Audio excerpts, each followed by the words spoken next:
السلام علیکم ورحمۃ اللہ۔ کیا آپ تلاوت کرتے وقت ضا کو عام ذا کی طرح سیٹی کے ساتھ پڑھ دیتے ہیں؟ آئیے حرف ضا کا بالکل صحیح مخرج اور اس کا موٹا انداز سیکھتے ہیں۔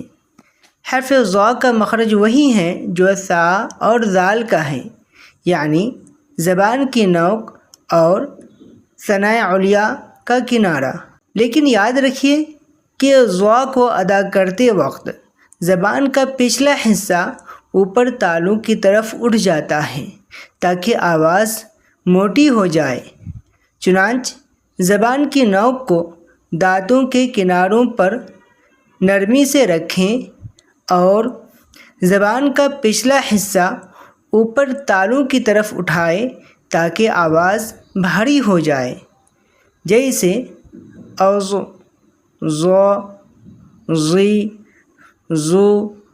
یاد رکھیے ضا کو بہت نرمی سے اور موٹا پڑھا جاتا ہے، اس میں سیٹی کی آواز بالکل نہیں آنی چاہیے، ورنہ یہ ذا بن جائے گا اور معنی بدل جائے گا۔